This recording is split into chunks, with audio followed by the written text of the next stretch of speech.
Morning everyone, my name is Vidpal. I'm from class 9B and this is my friend Naveen. We make a water alarm system. We take example of air condition. So जब हमारी बाल्टी में पानी छोड़ने लगते हैं उसके नीचे एयर कंडीशन के नीचे, तब हमारी बाल्टी भर जाती है और पानी बाहर निकलने लग जाता है। तो हमने वाटर अलार्म सिस्टम को यूज करा है। उस पर जब पानी भरने से पहले हमें ये साउंड प्रोड्यूस करता है।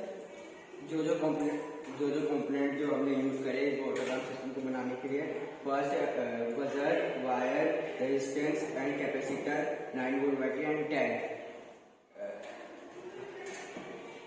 फिर ये जो वाटर अलार्म सिस्टम कैसे चलता है वो हम बताएंगे। First, fill the water on a tank.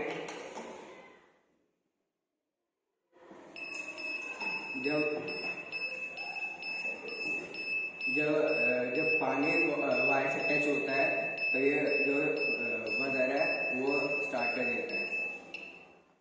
So one भी टेक एग्जाम्पल ऑफ फिल्टर। जब हमारे फिल्टर में पानी स्टोर जाता है तब भी ये बाहर निकल जाता है, तो हम फिर इसको भी वहाँ भी यूज कर सकते हैं।